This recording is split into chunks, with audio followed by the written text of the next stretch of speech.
Bertemu lagi kita dalam podcast Borneo Comrade. Hari ini kita bersama Ihsan yang kita terbangkan jauh ya, ataupun lebih tepatnya dia menerbangkan dirinya sendiri ke sini. Kali kedua sebenarnya. Perkenalan yang pertama dengan Ihsan ni sekitar April yang lepas. April. Ya. Tahun lepas ya? Tahun lepas? Tahun lepas kan? Tahun ni kah? Ya. Saya rasa mula pertengahan tahun lepas bukan? Oh, tahun lepas. Akhir tahun lepas ya. Akhir tahun lepas. Oh, patutlah. Mungkin Azni tu ya sudah 1 tahun kah? Tak. Saya datang ke sini April, tapi perkenalan dengan kamu dengan Borneo Comrade akhiran tahun lepas. Oh, tahun lepas kamu datang April yang baru-baru ni. Betul lah. Ya, kenal dengan Ihsan melalui media sosial. Macam mana boleh kenal Ihsan? Tengok berita? Berita selidik di laman web tentang NGO di Sabah dan Borneo Comrade naik paling tinggi sekali, jadi itulah saya tahu. Begitu saya kenal Borneo Comrade. Waktu tu selidik pasal apa? Tentang masyarakat marginal yang tidak berwarga negara. Dan saya fokus lagi kepada negara yang di Sabah sebabkan populasi paling tinggi kan di negara Malaysia. Dan saya mau keluar daripada Kuala Lumpur sebab Kuala Lumpur saya rasa sudah cukup fokus kan tentang masalah ini. Jadi itu sebab saya kenal Borneo Comrade, sebab bila saya buat selidik di laman web di internet, Borneo Comrade antara nama yang dipaparkan di atas ya, interview banyak, jadi melalui itulah saya kenal Borneo Comrade. Ya, dan hari ini kita interview dia pula. Jadi pengenalan dengan Ihsan tu daripada tahun lepas sebenarnya membawa banyak diskusi lah. Beberapa kali diskusi sebelum Ihsan datang ke sini dan dia membuat projek lah. Nanti kita akan ceritakan pasal projek tersebut yang dia lakukan. Dan kita sangat gembira bila Ihsan datang tu. Sebab apa San kami gembira San? Kami sangat rasa teruja bila ada orang yang datang ke Borneo Comrade, ke sekolah alternatif, dan dia mau datang lagi. Jadi itu kira macam apa kita panggil dia? Kejayaan lah. Kejayaan atau ekspektasi ataupun ya kami rasa macam okey lah. So kami selalu sangat risau sebab ya kau pun fahamkan komuniti kita di sini sangat sederhana dan panas di sini ampun ya. Paling ampun. Jadi kalau orang mau datang lagi itu kami rasa okey lah, bermakna orang agak selesa sebab kami mau kalau kami terima orang di sini, kami mau dia rasalah seselesa yang mungkin kami boleh berikan, dan paling penting adalah dia mampu rasa yang dia sebahagian lah daripada kita punya perjuangan. Itu paling penting lah. Jadi San, Ihsan adalah seorang doktor pakar sebenarnya di United Kingdom. Dan sekarang ini sedang mengambil master dalam bidang yang dia minat lah, iaitu gambar, fotografi, dan dia sudah menetap di UK mungkin sekitar lebih 22 tahun mungkin sana. Jadi sangat-sangat lama. Jadi itulah Ihsan sebenarnya. Waktu tarikh kita rakam ni esok dia akan pulang sudah. Jadi kami memang daripada awal lagi kami memang okey Ihsan datang, kita mau temu bual dia sebab kami rasa menarik untuk bercerita lah dengan dia. San, mungkin kau serba sedikit lagi. Kau boleh kenalkan pasal dirimu San. Nama saya Ihsan. Saya seorang doktor di United Kingdom. Tetapi sekarang saya sedang menduduki ijazah masters dalam bidang dokumentari fotografi dan foto kewartawanan di London, sebab saya memang sangat meminati bidang fotografi, dan sekarang saya di sini. Oh, jadi maksudnya kau okey begini. Maksudnya kau ijazah kedoktoran dulu. Lepas tu jadi pakar. Lepas tu ambil lagi satu ijazah fotografer. Oh, aku fikir terus pergi master. Tidak. Tidak boleh terus master? Boleh, tetapi masalahnya sebab saya, kalau kamu buat ijazah master dalam bidang fotografi, kamu mesti ada banyak pengalaman dan juga banyak kerja fotografi untuk apabila kamu mendaftar untuk program ijazah master itu. Sebab saya tidak dalam ijazah undergraduate bukan dalam bidang fotografi, perubatan. Jadi sukar saya untuk membuat ijazah master dalam bidang fotografi. Tetapi kalau kamu mahu membuat ijazah dalam bidang fotografi, pertama sekali dokumentari fotografi dan kewartawanan, kamu mesti ada portfolio fotografi yang bagus dan mencukupi dan memadai untuk apply dalam program itu. Kalau tidak, memang sukar untuk masuk. Jadi kalau saya masuk terus daripada walaupun saya hanya suka fotografi dalam 10 tahun dahulu saja, bukannya sejak dari dahulu. Jadi itu sebabnya saya mengambil bidang fotografi masters hanya sekarang, bukan selepas ijazah perubatan saya. Berapa tahun tu ijazah fotografi? 2 tahun. 2 tahun? 2 tahun master saya, 2 tahun. Ni kali saya tahun terakhir. Ya, yang degree? Perubatan 5 tahun. Yang degree fotografer?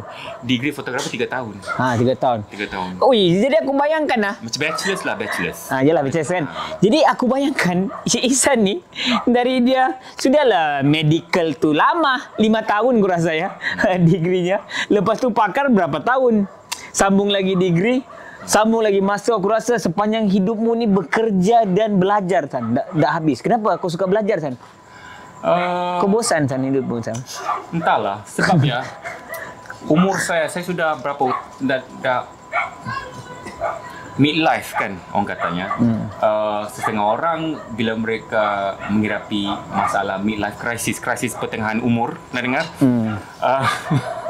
Kebanyakan orang dia akan lari maraton atau beli kereta mahal. Tapi bagi saya tidak mau buat perkara itu. Jadi saya mau belajar. Memang pelik. Saya rasa kalau saya lari maraton lagi murah, tapi buat ijazah master lagi mahal. Tapi tak tahulah kenapa. Mungkin saya itu krisis pertengahan hidup saya kot.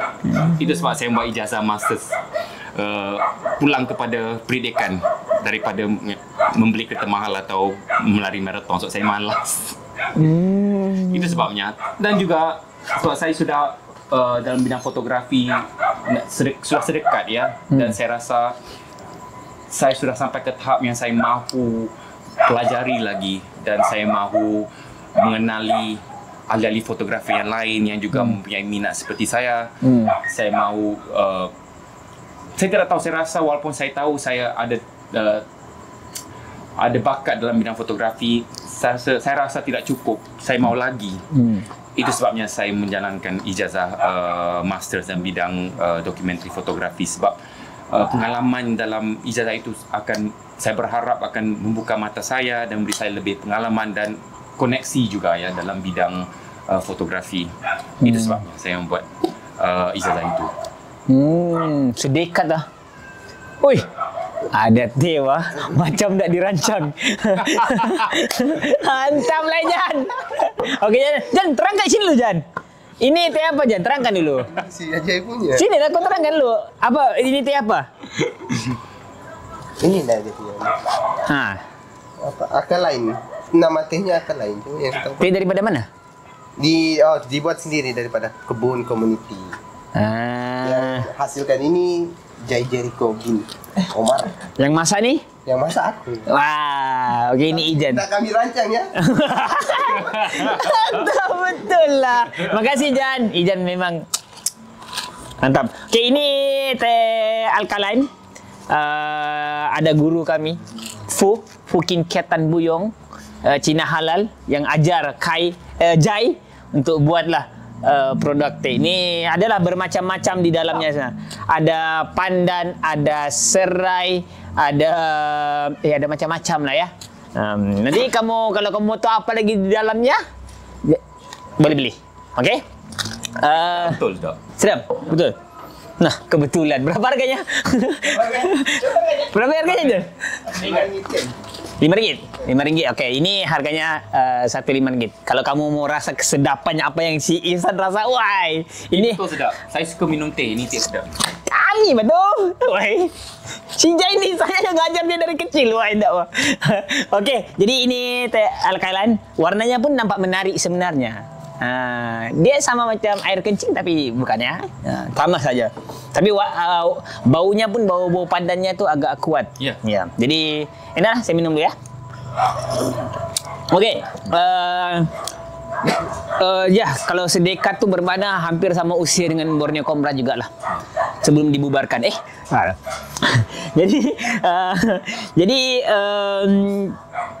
iyalah, aku rasa macam menarik lah. Bukanlah orang yang pertama, tetapi daripada kedoktoran, ini bukan kedoktoran yang baru-baru jadi dokter biasa kan, yang sudah ambil pakar ni. Siapa yang ambil pakar tu aku rasa orang yang betul-betul serius lah dalam bidang kedoktoran tu. Lepas tu buat lonjakan ke ini tu aku rasa macam wow, ini benda yang ini. Aku fikir kau mau jadi fotografi sebab kau mau gambar-gambar usus-usus tu kan. Tapi okey, kenapa ada apa namanya, satu lonjakan itu mau mencari lagi benda yang lain? Saya tidak tahu sebab saya suka menjadi doktor. Saya tahu menjadi doktor itu bagus, saya membantu orang. Tetapi mungkin dalam hidup saya mau lebih daripada itu. Dan mungkin sebab saya rasa saya menjadi seorang doktor itu sebab harapan keluarga. Sebab dari kecil lagi saya diasah untuk menjadi seorang dalam bidang sains. Dan walaupun saya tidak benci menjadi seorang doktor, saya suka menjadi seorang doktor dan saya tahu saya bagus sebagai seorang doktor. Saya mahu dalam hidup saya ini, saya mahu lebih daripada itu. Dan mungkin saya tidak ada peluang dalam hidup saya untuk mengasah bahagian kreatif saya. Dan bagi saya, fotografi adalah peluang saya mengasah kreativiti saya. Itu sebabnya saya rasa. Ya. Okey. Menarik ya. Sebab ialah aku rasa Ihsan ni lahir di zaman-zaman wawasan 2020 tu. Kita baru mau waktu tu membara-bara lah sebenarnya. Kita mau hantar anak Malaysia jadi jurutera, anak Malaysia jadi arkitek, jadi ahli sains, medical dan sebagainya kan. Aku rasa di situlah dia punya. Benar. Jadi sebenarnya aku jumpa beberapa orang sebenarnya di usia-usia Ahsan ni yang kata benda yang sama sebenarnya. Memang harapan orang tua tu sebenarnya untuk masuk itu. Sebab waktu tu secara jujurnya, terutama Perdana Menteri lah, Mahathir betul-betul menanamkan satu idealisme ya kepada ibu bapa bahawa benda ini penting, benda ni di tingkat yang terbaik lah bagi aku kan. Tapi akhirnya sebenarnya baguslah. Aku rasa kita dapat melahirkan banyak doktor pun sangat bagus. Tetapi akhirnya sebenarnya itu bukanlah penghujungnya kan. Setiap orang akan memilih lagi, ada jiwa-jiwa yang mungkin ada ada yang daripada dalam itu sendirilah. San, kau rasa detik-detik, okey, sebab sains, kalau di Malaysia ni, sains dan seni ni memang terpisah jauh lah. Memang. Kan? Daripada aku rasa kan, mungkin darjah, SRP, awal-awal tu kamu mungkin kita nampak lagi masih sama-sama. Walaupun kita sudah, aku nampak kan, kelas, kalau kita kelas awal tu, kita memang akan target pergi aliran sains. Bahkan lepas darjah 6, terus ada sekolah beraliran sains. Kan? Lepas, jadi kita terpisah sudah. Seni dan sastra itu sudah dua kelas yang berbeza sudah. Jadi kau rasa di dalam kau sudah sebenarnya memanglah aku rasa budak sains yang ada sampai jadi doktor ni dia konsisten ya prestasinya daripada darjah sampai menengah rendah, menengah atas, dia baik di dalam sains. Dan dia memang dia akan dilengkapkan dengan sistem sokongan, kau akan ke aliran ini. Macam mana kau rasa, San? Apa yang mempengaruhi kau ke arah minat kesenian ni? Ini fotografi kesenian lah. Masa saya di sekolah, saya tidak pernah terfikir dan saya dalam bidang seni. Tidak pernah terfikir langsung. Tapi tidak pernah minat melukis ke? Ya, okey. Sini, mau masuk ke? Masuklah, masuk. Masuk je. Okey, teruskan. Ya, saya tidak pernah terfikir yang saya akan masuk dalam bidang kesenian. Mungkin saya ada suka melukis atau menulis, tapi tidak pernah sebagai satu bidang, sebagai satu kerjaya, tidak terfikir saya dibesarkan di zaman yang konsep seni liberal ini tidak akan memberi rezeki kepada kita. Betul. Jadi tidak terfikir Apa? langsung. Cikgu yang mana? Yang selang itu. Lelaki perempuan? Lelaki. Oh, si Jai kah? Cikgu Jai. Oh, Cikgu Jai pulang sudah. Hah? Oh, Jai. Ini kah? Bukan? Bukan. Okey, yang mana? Yang besar barangnya itu. Oh, Syafiq. Cikgu Syafiq.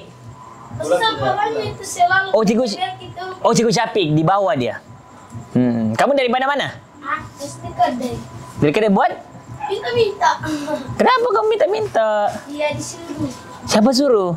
Oleh kami. Iya kah? Bah, kami bercerita dulu ya, boleh kah? Situlah kamu, mau duduk-duduk boleh? Mau main di dalam pun boleh, mau pergi sana pun boleh ya? Kami bercerita dulu ya? Mantap. Okey, sambung. Tentang waktu zaman tu seni liberal bukanlah satu ini. Ya, jadi saya tak terfikir langsung sebab dari apabila saya masuk sekolah menengah, saya terus berfikir saya akan masuk aliran sains.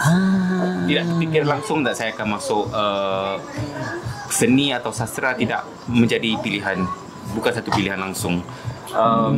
Jadi daripada sana, lepas SPM, saya mendapat beasiswa untuk belajar ke United Kingdom dalam bidang perubatan, dan begitulah saya diasah untuk menjadi doktor dan tiada pilihan lain.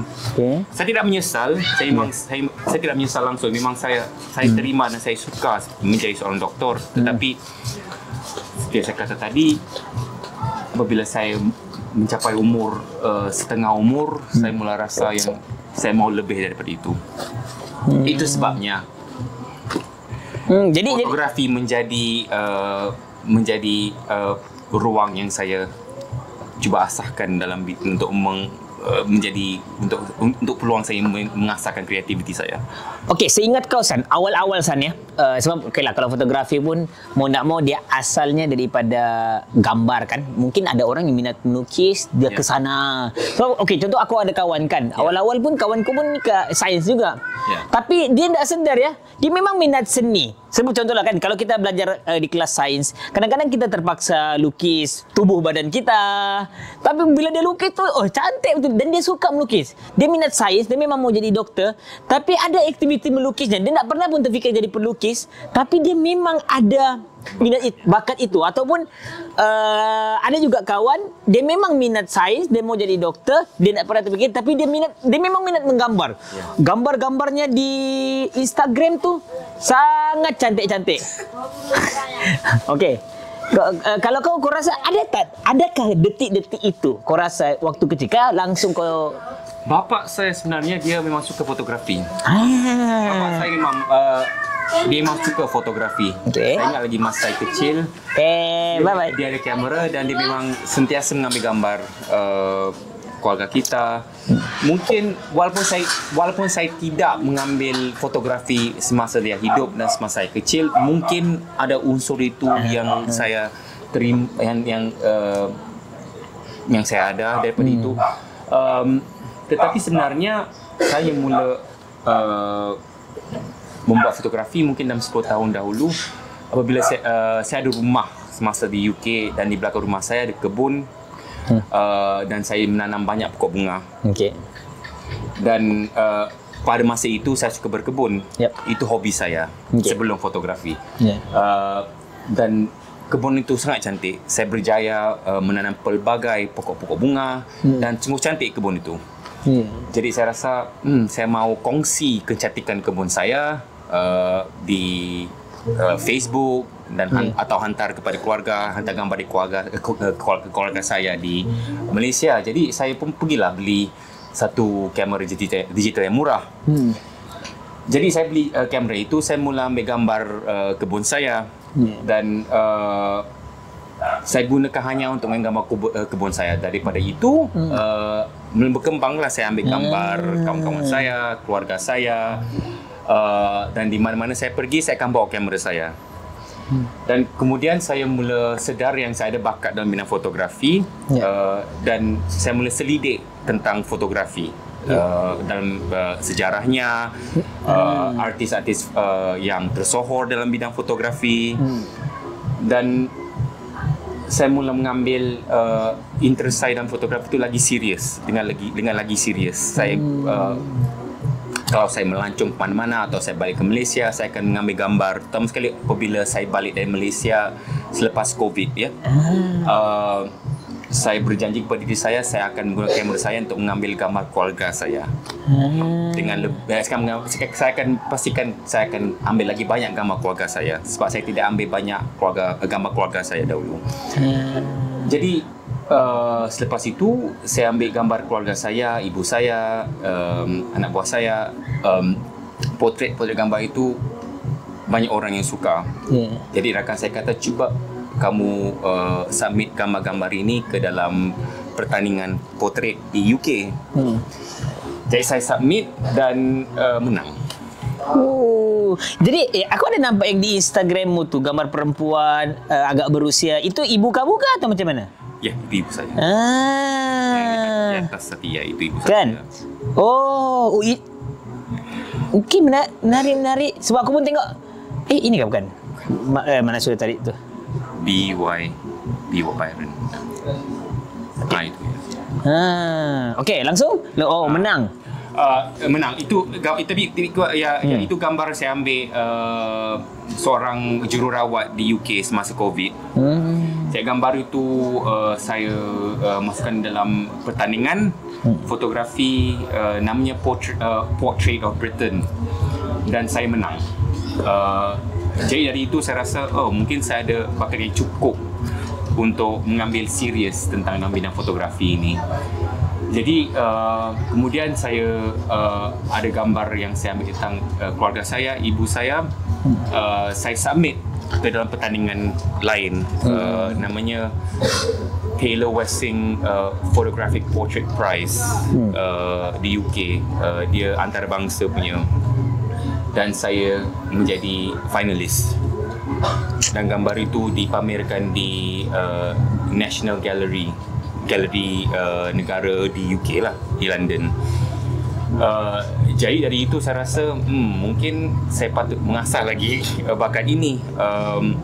Itu sebabnya saya mendaftarkan diri masuk menjalankan masters dalam bidang dokumentari fotografi. So itu arena fotografi yang saya suka. Saya suka dokumentari fotografi, foto kewartawanan.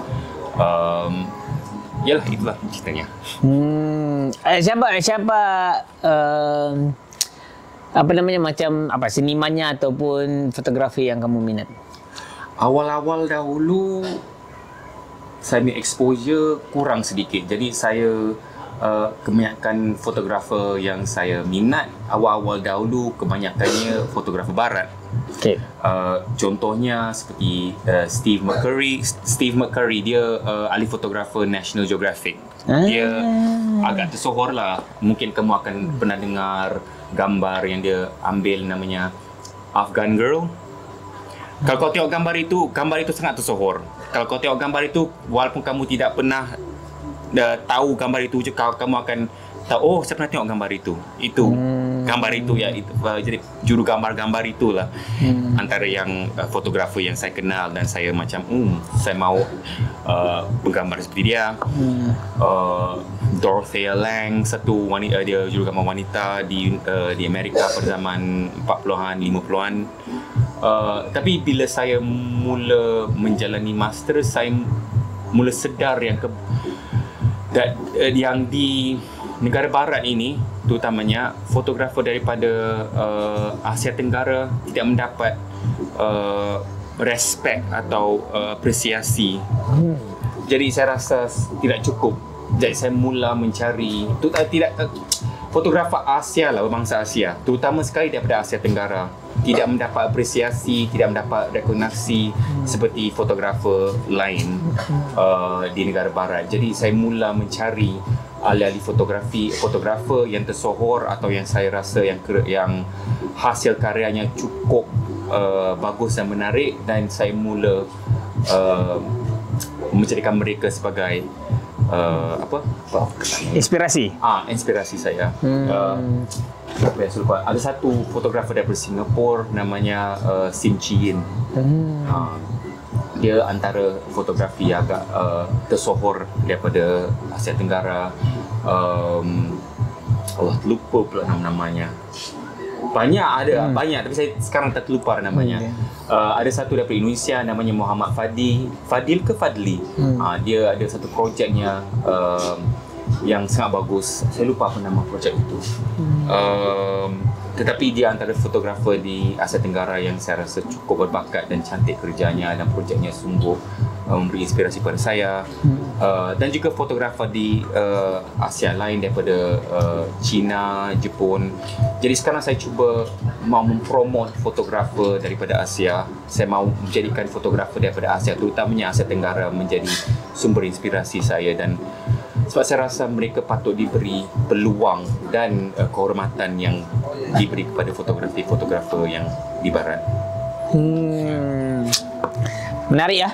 Sebenarnya mendengar cerita-cerita Ihsan, sebenarnya macam mana dia boleh beralih kepada idea. Dia masih jadi doktor, masih jadi pakar, tapi mengisilah ruang-ruang dalam hidupnya yang dikatakan di pertengahan usia itu sebenarnya. Tapi itulah kadang-kadang kan sebenarnya semua orang pun tak tahu lah. Kadang-kadang ada orang ini minat menjadi hobi menjadi benda yang lebih serius. Ada orang mahu lebih mendalami melalui pendidikan. Ada orang mahu lebih mendalam menjadikan perniagaan. Lebih mendalam jadi kerjaya dan sebagainya.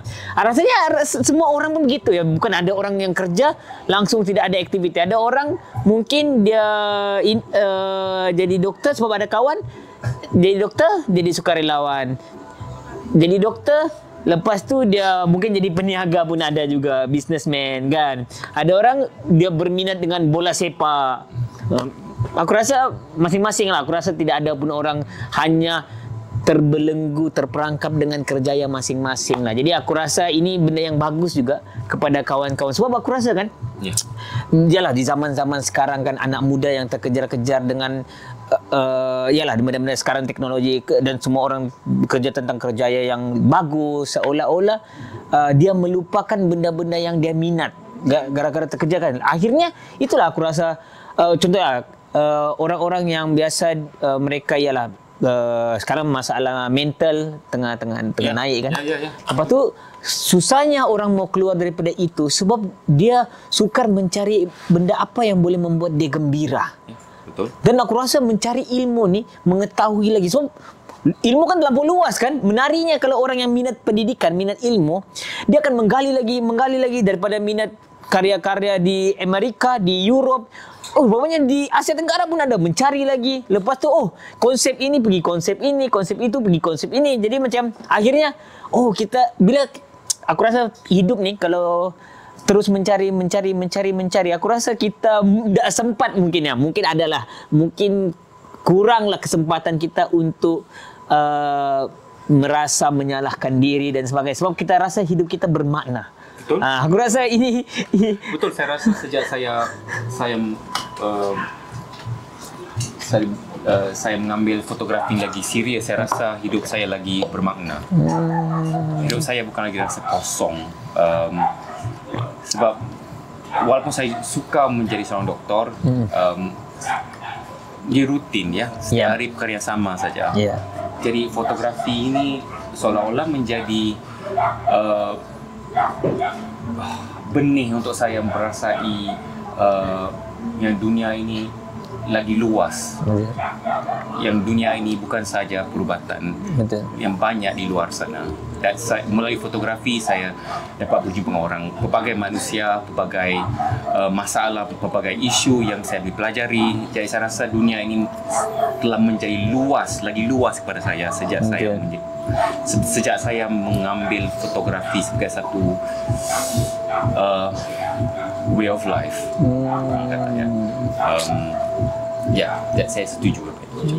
Menarik kan? So aku rasa betul lah. Aku rasa ni Ihsan memberi satu definisi pertengahan umur tu kan. So kami pun mula sudah berjinak-jinak lah. Macam kami, dulu waktu zaman mahasiswa kan, awal 20-an, membara-barakan aktivisme, mau berjuang tu 100, memberikan 100% ya. Tapi yalah, kita melalui proses kehidupan tu dan ada banyak cobaan-cobaan. Tidak semua benda yang kita gambarkan itu akan kita terima, kan? Jadi kadang-kadang kita perlu juga sebenarnya, iyalah, kehidupan ni terlalu luas. Macam kami pun aktivis, walaupun kami mengabdikan diri di lapangan ini semacam 100%, tapi bila kau cakap aku baru perasan, oh, ada ajak ni yang sebenarnya tidaklah 100%. Maksudnya dia cuba juga untuk mencari ruang-ruang memaknai hidupnya yang lain dengan perkara-perkara DIY-nya, membandelnya dengan Syafiq, dengan teknologi, dia explore teknologi, game lah, banyaklah benda-benda dengan Syakila, dengan kami pun buat kerja kemanusiaan, kesukarelawan, dia fikir lagi buat kesukarelawan di tempat benda yang lain untuk perjalanan dan sebagainya. Dan ya, aku sekarang pergi berlari lah setiap hari, berlari-lari. Pertengahan hidup. Aku rasa gila lah kan. Nah, ini enggak dah. Tapi tidaklah bermakna kita. Ini juga yang paling penting. Banyak orang tersilap langkah.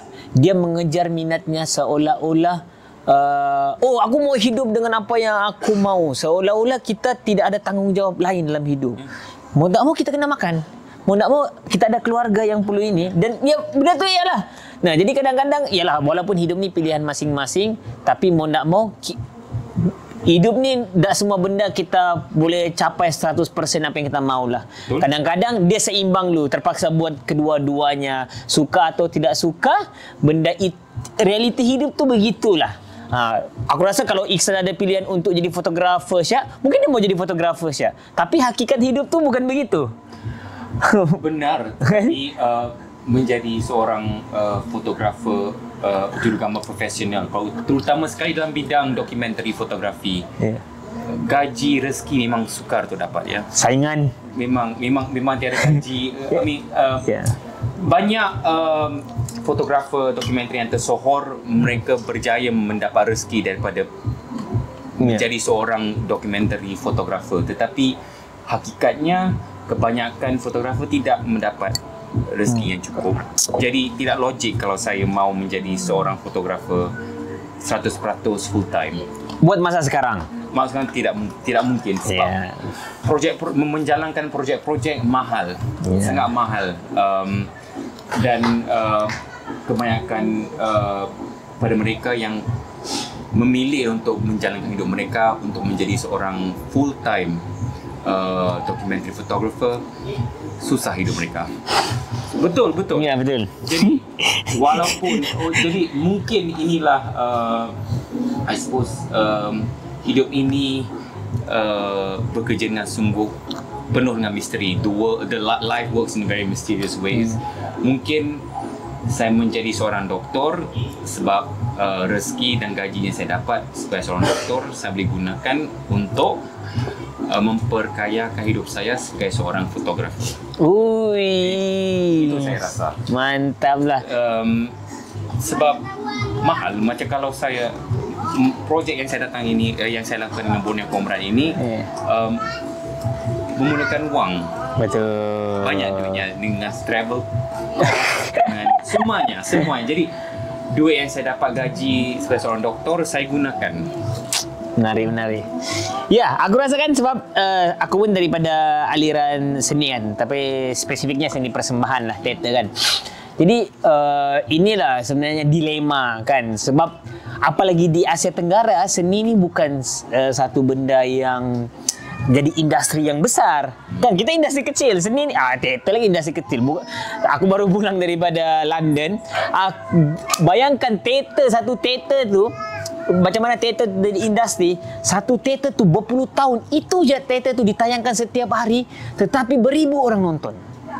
Macam mana sekarang, mana ada di Malaysia, mana ada teater begitu. Jadi aku rasa bila aku dengan kawan-kawan dulu kan waktu degree kan, banyaklah kawan-kawan yang, sebab kalau kita baca teater, membaca seni, kita akan terperangkap dengan idealisme kesenian itu. Ada orang mau hidup sederhana, ada orang ekstrim lah mau jadi seni kan, kita mau mencipta satu konsep yang baru dan sebagainya. Akhirnya kita mau jadi adalah orang-orang yang berat lah, sehingga kehidupan pun menjadi berat. Akhirnya kita gagal untuk berkarya. gagal untuk menghasilkan apa-apa. Itu jadi aku rasa tidak salah, tapi pilihan hidup masing-masing, tapi aku fikir ramai kawan-kawanku yang sangat bagus akhirnya tidak mampu berkarya sebab jalanlah pilihan awal-awal itu yang terlalu berat sehingga kehidupannya sangat berat.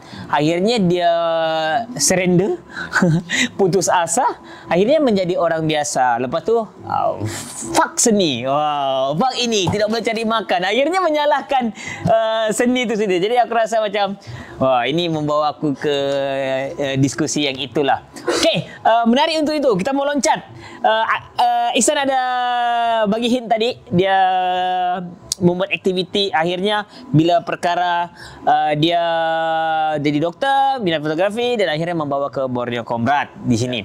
Ihsan, boleh terangkan secara terperinci kenapa kamu berada di sini kali kedua, kali pertama kenapa? Apa idenya?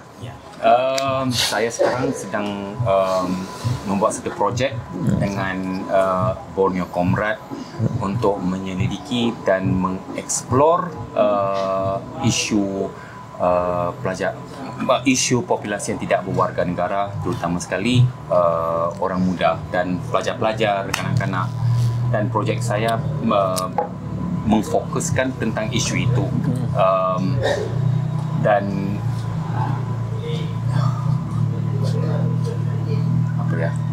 Dan walaupun saya ingat saya mau buat projek ini sebagai satu projek peribadi, saya rasa sebab projek ini mempunyai banyak potensi, saya bercadang untuk menggunakan projek ini sebagai end of the year project dalam ijazah master saya. Bergantunglah kalau saya mendapat cukup gambar dan juga bahan-bahan atau material untuk saya hasilkan satu projek akhir untuk ijazah saya. Apa ya? Ya. Mau tahu? Okey, aku rasa San dengan kau punya, bila kau ceritakan tentang pengalaman kau, penglibatan kau berulang-alik ke Malaysia, sebenarnya pasti kau mengetahui lebih banyak isu termarginalkan. Jadi kenapa pilih ini? Kenapa isu ni? Jauh pula tu kan? Sebab isu ini memang sudah lama wujud di Malaysia, bukan? Tetapi saya tahu masa ini wujud sudah beberapa tahun dan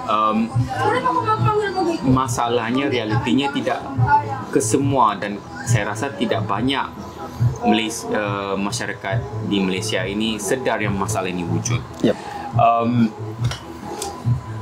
Saya ingat lagi ada kes beberapa tahun dahulu, saya tidak ingat the exact details, tapi dia mengenai satu ibu bapa yang dia mereka mengambil anak angkat yang tidak berwarga negara, tidak berdokumen, dan mereka terpaksa bertungkus lumus untuk beberapa tahun untuk mendapatkan dokumen untuk untuk anaknya itu. Saya tidak ingat apa nama kes, tapi kes itu agak besar dan di dalam newspaper beberapa tahun dahulu, dan melalui itu saya mencetuskan bukannya minat, saya rasa perkataan itu tidak sesuai, mencetuskan interest atau merangsangkan saya untuk menyelidik tentang isu ini. Jadi mungkin dalam setahun setengah lepas saya membaca artikel dalam Malaysia Kini tentang masalah kewarganegaraan itu, apa namanya lelaki itu yang di Kuala Lumpur di China tapi dia mendapat Wong ya. Saya baca tentang artikel itu, jadi jadi sekali lagi mencetuskan interest saya tentang isu ini. Jadi saya rasa mungkin, dan saya juga sebagai seorang documentary photographer, saya rasa perkataan tidak sesuai, bukan ini isu tidak patut disukai, tapi saya ada affinity atau saya suka menyelidik isu penindasan ketidakadilan, dan kebanyakan projek fotografi yang saya selalu menjadi sumber inspirasi saya selalu mengenai isu ini. dan saya sendiri juga tertarik tentang isu sebegini. Jadi saya rasa masalah tidak mempunyai warga negara, tidak berdokumen, ini satu masalah yang besar di Malaysia yang terselindung pada saya lah. Sebab saya rasa kebanyakan masyarakat di Malaysia ni tidak sedar yang masalah ini sangat besar, tapi mereka tidak tahu yang masalah ini wujud. Jadi saya buat selidikan, saya research, dan antara perkara yang saya rasa yang agak interesting ialah seperti Sabah mempunyai populasi terbesar masyarakat tidak berwarga negara kerana sangat kompleks isu di sini, bukan? Dan kita tahu yang undang-undang kewarganegaraan di Malaysia juga agak tidak adil. Jadi walaupun saya tahu yang saya boleh fokus masalah ketidakwarganegaraan ini di Kuala Lumpur, saya rasa tidak cukup, sebab saya rasa di Kuala Lumpur sistem yang wujud untuk membantu pelajar-pelajar yang tidak berwarganegaraan ini agak bagus, agak kukuh, tapi kebanyakan masalah ini di luar Kuala Lumpur kurang mendapat pendedahan. Jadi saya rasa lagi baik kalau saya cari kawasan lain atau negeri lain yang mempunyai masalah yang sama tetapi tidak mendapat pendedahan yang secukupnya seperti di Kuala Lumpur. Niat saya berharap niat saya bagus, sebab saya, walaupun saya bukanlah seorang fotografer yang tersohor, tetapi harapan saya melalui projek ini saya boleh mencetuskan kesedaran. Walaupun saya akan memula kecil saja, mungkin melalui pameran atau tulisan bagi universiti saya saja. Mana tahu masa depan mungkin akan mendapat pameran yang lebih besar, dan saya akan bawa pulang pameran itu, dan pameran itu ke Kuala Lumpur, di Malaysia, dan insya-Allah ke Sabah, ke Sampurna. Itu rancangannya, tapi itu rancangan yang masa depan beberapa tahun dari sekarang, dan itu harapannya ya. Dan tapi itu hanya rancangan. Mana tahu, tengoklah. Kedua-dua harap-harap menjadilah. Aku memang sangat berharap lah. Benda itu juga sebenarnya kan baru-baru ini aku bila persidangan di Oxford tu, persidangannya kan banyak pasal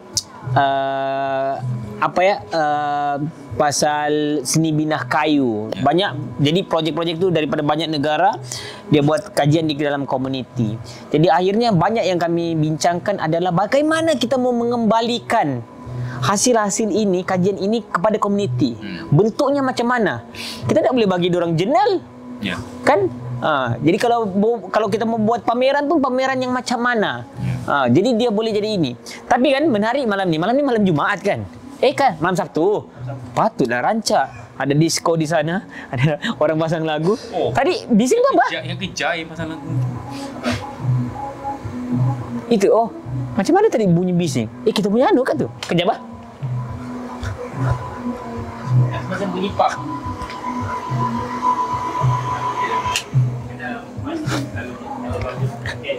Dan ada tadi orang Kristen bergaduh dengan orang yang berhutang dengan dia berbagi.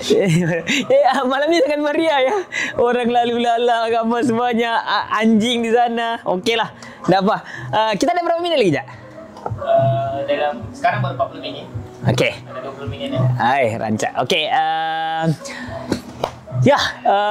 Sangat menarik lah apa yang Ihsan perkatakan tu. Jadi aku sangat berharap lah sebenarnya. Bila aku nampak karya-karya yang Ihsan hasilkan dengan pelajar dan aktiviti yang dibuat oleh pelajar itu, aku sangat tertarik lah. Aku terus macam, yalah sebenarnya aku mau jumpa hari Isnin yang lalu tu sebenarnya kita sama-sama sampai sepatutnya kan. Tapi isteriku ada sakit, perlu ada temu janji di Tawau, delay lah. Aku tak sempat ikut aktiviti itu. Itu sangat menarik ya. Mungkin kau cerita dulu lah apa aktivitimu kali ini di sini. Projek fotografi saya ini saya mau emphasizekan, saya mau menekankan yang projek ini bukan projek yang pasif di mana saya datang dan saya hanya mengambil gambar saja. saya rasa penting kalau projek fotografi ini merupakan satu kolaborasi bukan saja dengan guru-guru tetapi paling penting dengan pelajar-pelajar. Sebab saya tidak mahu seperti fotografer dokumentari yang lain yang hanya datang, mengambil gambar dan mereka berambus. Itu saja. Saya tidak mahu, saya rasa projek seperti itu agak kosong dan tidak akan memberi peluang kepada pelajar-pelajar untuk mempamerkan diri mereka yang sebenar. Jadi projek ini bagi saya bukan saja satu fotografi dokumentari tapi satu kolaborasi antara saya dengan pelajar-pelajar. Jadi antara caranya ialah bekerja dengan pelajar-pelajar dalam bidang seni, dalam menghasilkan seni karya. Antara satu teknik yang saya tahu yang pernah dilakukan di sini ialah photo voice. Dan saya rasa saya suka teknik itu sebab ia bagi saya memaksa pelajar merefleksi komuniti mereka sendiri. Dan saya tahu ia pernah dilakukan di sini tetapi saya rasa saya suka kalau gambar itu dicetak. Jadi apa yang saya buat, gambar yang saya ambil dan pelajar telah ambil pada lawatan pertama saya di bulan April tahun ini, saya cetakkan dan saya bawa pulang ke sini dan saya bagi kepada semua pelajar dan saya mahu mereka melihat dan menulis perasaan dan pendapat mereka apabila mereka melihat gambar-gambar itu. Jadi ini bagi saya dia memaksa pelajar memberi pendapat dan mempunyai perasaan tentang komuniti mereka sendiri. Gambar-gambar yang saya ambil itu adalah gambar mereka, gambar komuniti mereka. Jadi mereka akan terpaksa menghadapi apa yang di hadapan mereka kalau gambar-gambar itu dicetak. Itu satu cara lah yang telah saya lakukan dengan pelajar. Dan lagi satu sebab saya memang suka bidang seni itu dan saya suka melihat dan observe bagaimana pelajar-pelajar berinteraksi antara mereka dengan saya. Jadi saya rasa saya bercadang, saya mula-mula bercadang yang mungkin saya ada buat sesi seni dengan mereka. Jadi antara sesi seni yang saya memang suka ialah collage. Jadi saya rasa apa kata kalau saya dapatkan pelajar-pelajar yang muda membuat collage dengan saya. Jadi saya ada banyak majalah-majalah yang tidak dibuang di United Kingdom. Jadi saya rasa apa kata kalau saya guna majalah daripada saya buang majalah ini, saya gunakan majalah ini untuk mereka menghasilkan karya collage. Jadi saya macam beratus-ratus majalah saya ada di United Kingdom saya tidak buang. Jadi saya bawalah majalah ini datang ke Malaysia dan ke Sampurna dan majalah-majalah itu menjadi bahan untuk pelajar-pelajar itu membuat collage. Dan bagi saya proses itu boleh dijadikan sebagai sebahagian dalam projek dokumentari fotografi ini sebab ia menunjuk kolaborasi dengan pelajar dan pengalaman saya semasa saya buat sesi itu memang sangat memberangsangkan sebab pelajar-pelajar memang suka. Ya, betul. Memang suka dengan sesi itu dan hasil seni karya mereka hasilkan memang cukup menarik. Ada beberapa yang saya tengok, saya rasa wah, memang ada bakat mereka ini.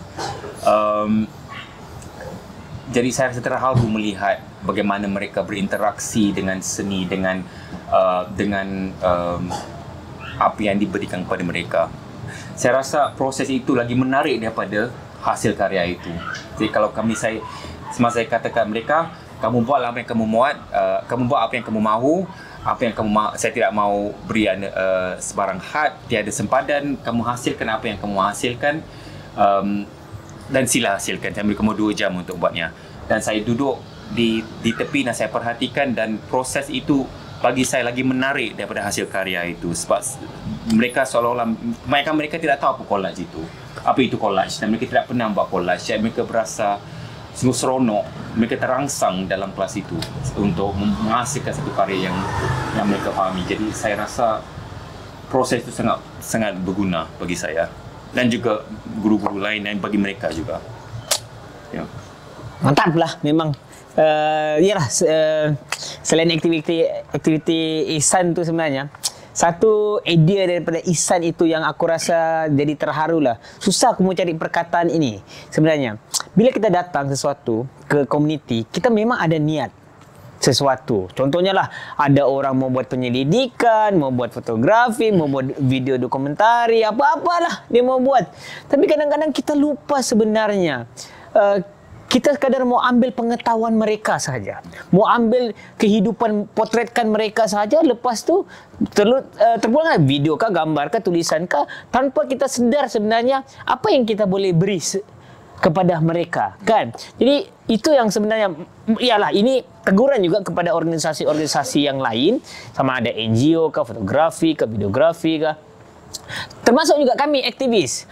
Aku rasa kan banyak orang tanya kami kenapa kami tak buat kajian ke banyak komuniti, pergi ambil data, pergi ini. Sebab aku rasa ini jawapannya. Sebab kami kadang-kadang rasakan kalau kami sekadar datang, orang tu susah. Kami datang mau ambil kajian sahaja dari kampung-kampung ini apa semua, ambil data, balik-balik mau ambil data, balik-balik mau ambil data. Memanglah nampak smart, kan? Wah, Borneo Combat memegang data pasal stateless, pasal bajau laut. Tapi kadang-kadang kami macam kami tidak boleh ke sana sebab kadang-kadang kami rasa okey, kita dapat maklumat yang kita mau, tapi mereka dapat apa? Sebab diorang tidak akan baca tulisan kita, diorang tidak akan baca jurnal kita, diorang tidak akan dapat impak apa-apa pun daripada kita, tapi kemungkinan kita dapat sesuatu. Kita dapat mungkin grant, kita dapat menghabiskan kerja kita menghabiskan nafsu yang kita rasa kita mau buat.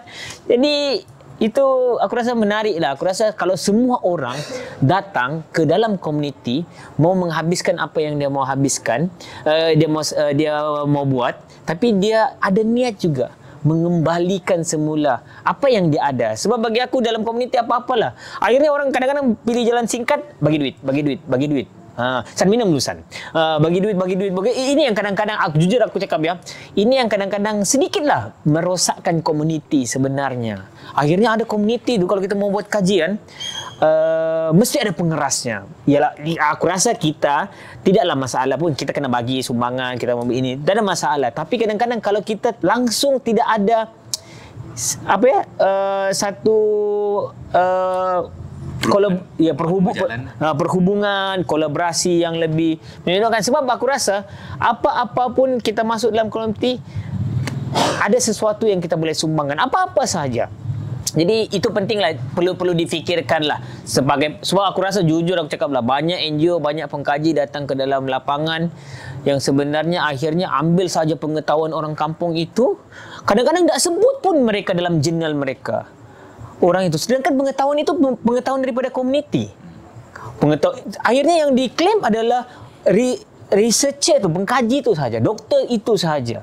Jadi ini yang sebenarnya antara yang kami banyak perbahaskan lah sebenarnya.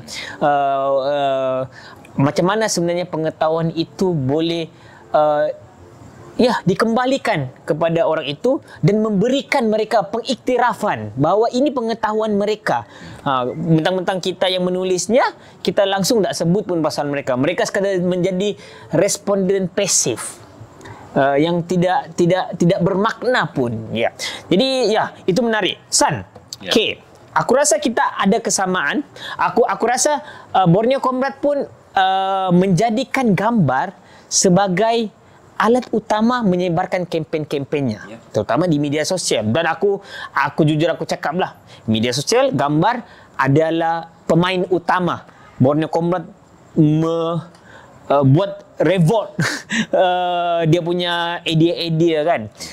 Daripada gambar-gambar lah orang mendapat bayangan dan sehingga beribu orang datang ke sini sepanjang beberapa tahun ini. Tapi aku tak tahu kau pernah rasa ke tidak, akhirnya kami pernah terfikir adalah bagaimana jangan sampai kita terperangkap dengan poverty porn, melacurkan kemiskinan, melacurkan penindasan itu. Adakah kau pernah terfikir dan apa? Betul, itu yang sebab saya risau bila saya memulakan projek ini. Sebab saya pernah membuat satu projek yang sama seperti ini dan itu masalahnya. That's the trap that you can get into when kalau kau buat projek, kalau kamu buat projek segini. Itu sebabnya bagi saya konsep kolaborasi itu penting. Kalau saya datang sebagai seorang jurugambar yang pasif, senang hidup saya. Saya datang, saya ambil gambar, saya berambus, dan kamu tidak akan dengar daripada saya lagi. Betul. Tapi bagi saya itu tidak cukup. Hasil saya tidak akan memberi makna kepada saya, sebab saya memang perlu emphasis yang saya mahu hasil fotografi saya membawa makna, bukan saya kepada saya, juga kepada komuniti yang saya bekerja dengan untuk menghasilkan karya itu. Sebab senang kalau saya datang ambil gambar dan saya pergi. Memang senang kerja sebagai seorang seolah-olah seorang foto wartawan, kan? Saya boleh jalankan projek ini sebagai seorang wartawan. Datang, mengambil apa yang saya perlu dan saya berambus. Saya boleh, senang, hidup saya senang, ya. Tapi bagi saya tidak cukup. Sebab saya datang menjalankan projek ini dengan ada berniat untuk harapan, walaupun ia hanya niat, tidak maksudnya ia akan menjadi realisasi yang benar. Saya memang berniat untuk yang projek ini akan membawa kesedaran. Tidak kira sama kesedaran itu kecil, itu pun cukup. Itu pun cukup. Lagi bagus kalau kesedaran itu besar, tapi kita hanya boleh buat rancangan saja. Itu saja. Tapi betul, itu risikonya membuat projek begini. Memang pelacuran kemiskinan, poverty porn. Dan memang benar, gambar yang kita ambil dalam situasi di mana masyarakat yang kita ambil itu dalam masalah penindasan atau miskin, gambarnya selalu lagi cantik, lagi membawa emosi. Tapi apa maksudnya? Apa maksud gambar itu? Mengapa kamu mengambil gambar itu? Apa objektif kamu mengambil gambar itu? Adakah hanya untuk memenangi pertandingan, atau kamu mendapat rekognisasi oleh oleh rakan-rakan kamu dalam bidang fotografi untuk mendapat koneksi? Memang benar. Mungkin lagi, masalahnya kita dalam satu bisnes fotografi ini, kita juga perlu melacurkan diri kita. Sebab bidang fotografi ini sangat kompetitif. Itu realitinya. Dan kadang-kadang sebagai seorang, walaupun saya tidak berniat untuk menjadi seorang ahli fotografer 100%, saya tidak berniat untuk menjadi kaya atau mendapat duit daripada seorang fotografer, tapi saya masih lagi mahu mendapat rekognisasi sebagai seorang fotografer. Sometimes you have to play the game, okay? But walaupun saya mahu permainan itu saya mahu permainan saya itu masih adil. Dan hubungan saya dengan projek saya, dengan subjek yang saya bekerja bersama itu, mereka juga mendapat manfaat, bukan saja saya. Itu plan saya, itu realitinya. Kalau saya kata saya idealistik, saya hanya mahu buat ini untuk memberi manfaat kepada Borneo Comrade, saya hipokrit. Itu penipuan, ya. Saya juga mahu manfaat, tapi saya mahu pastikan yang Borneo Comrade dan pelajar-pelajar juga akan mendapat manfaat. Jadi hubungan dua jalan, ya. Itu harapannya. Baik, itu realitinya juga, ya. Mantaplah Ihsan ni. Berilmu aku malam ni, Jo. Boleh lama sudah aku nak merumus sesuatu. Aku baru balik dari Inggeris ni, aku faham apa orang cakap. Aku sok-sok berdiskusi, nak diskusi pun. Jadi kan, sebab ya kan, aku kan, iyalah, setelah aku beberapa kali pergi persidangan forum di luar, ya, aku sangat tertarik lah. Sebab apa ya? Aku tak tahu kenapa di Malaysia tu tidak ada diskusi macam ni. Maksudnya, kita sebenarnya perlu memikirkan proses itu, memaknai proses itu, bukan hasil semata-mata, pertama. Kedua, kadang-kadang bila kita melakukan sesuatu projek, adakah dia membantu kita melaksanakan projek, ataupun kita betul-betul membantu komuniti itu. Contohnya, aku sangat terkejut ya waktu aku di Singapura tahun lepas. Apa pensyarah tu cakap dengan kami, dia punya profesor, waktu forum pertama. Sebab NUS dia hantar pelajar dia pergi ke komuniti. Banyak negara-negara yang konflik lah. Ada dilema-dilema. Salah satunya di Sabah lah. Jadi dia tanya kami semua panel, dia kata, adakah pelajar saya datang ke dalam komuniti, membantu komuniti atau menyusahkan lagi komuniti?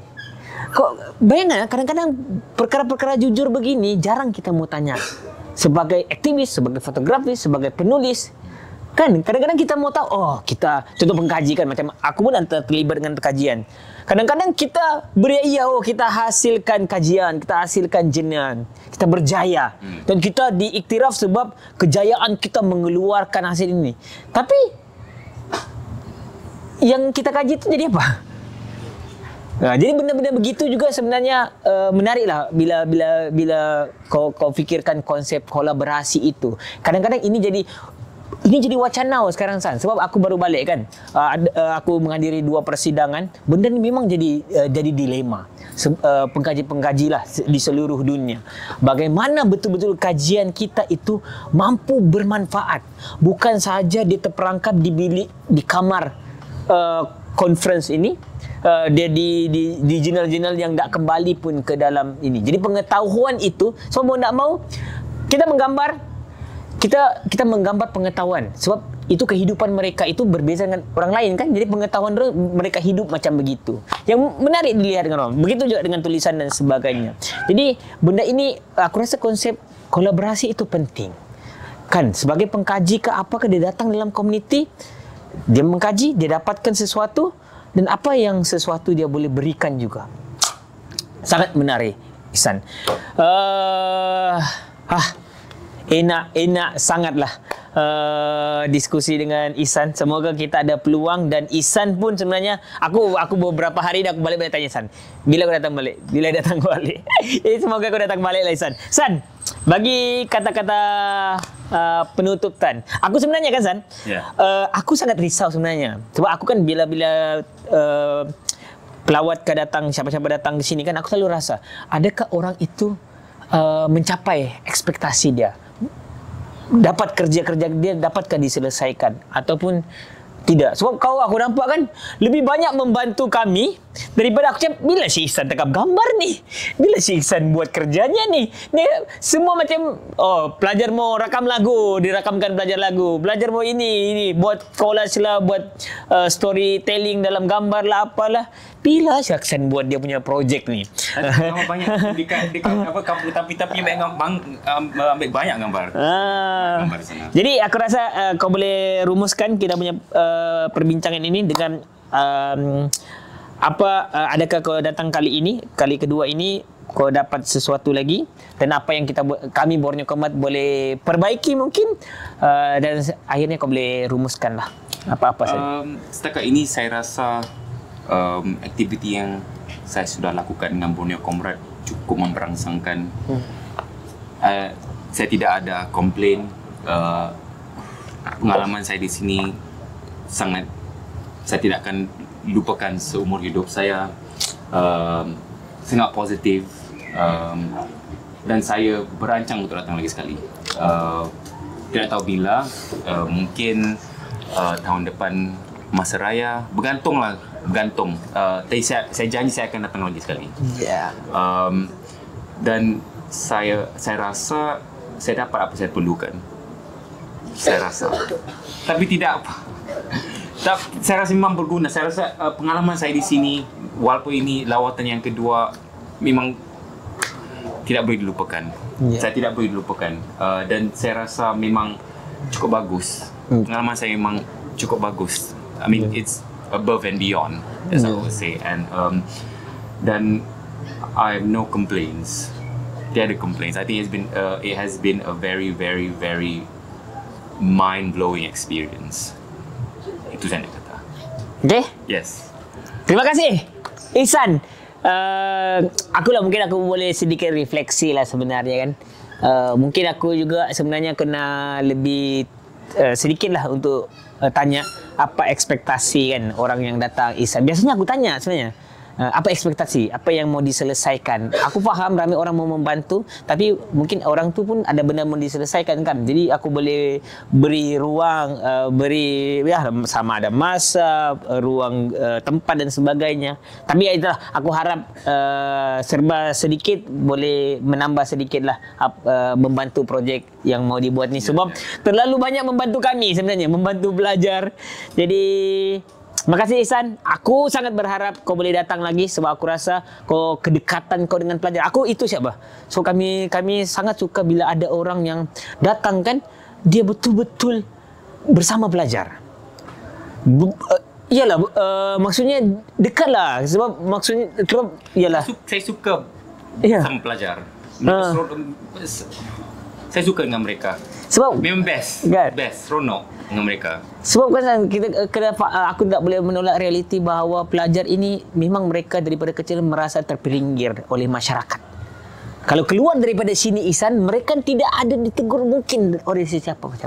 Kau membayangkanlah tengok budak-budak tadi itu. Kenapa anak-anak tadi yang kerjanya meminta-minta, kau dapat tidak ada selipar. Kau rasa adakah orang awak makan tegur dorang kalau di pekan? Mungkin akan maki hamun saja kan, tapi kenapa mereka rasa tengok mau masuk gini. Jadi dorang, aku rasa itu walaupun kami tak mampu bagi semua orang pendidikan, tapi aku rasa bila dia rasa dekat dengan kami, aku rasa kita telah bagi sesuatu adalah kasih sayang. Dia rasa sebenarnya ada orang layan dia seperti manusia juga. Jadi aku mau pelajar-pelajar sekolah alternatif terutamanya, dia rasa dia bukan terpinggir, dia bukan ini, dia bukan rendah. Orang lain daripada mana-mana pun mau berkawan dengan kamu. Itu yang aku senang San. Itu yang kenapa kalau orang ni aku nampak ada karakter itu, kriteria itu, aku akan selalu tanya bila mau datang lagi. So aku mau sangat pelajar-pelajar ini terekspos lah. Sebab mau nak mau kalau kamu berjalan, kamu akan ada cerita, kamu akan bagi dia idea. Walaupun dia tak boleh sekarang ini tak mampu pergi mana-mana, tapi pikirannya lebih luas lah, imajinasinya lebih luas.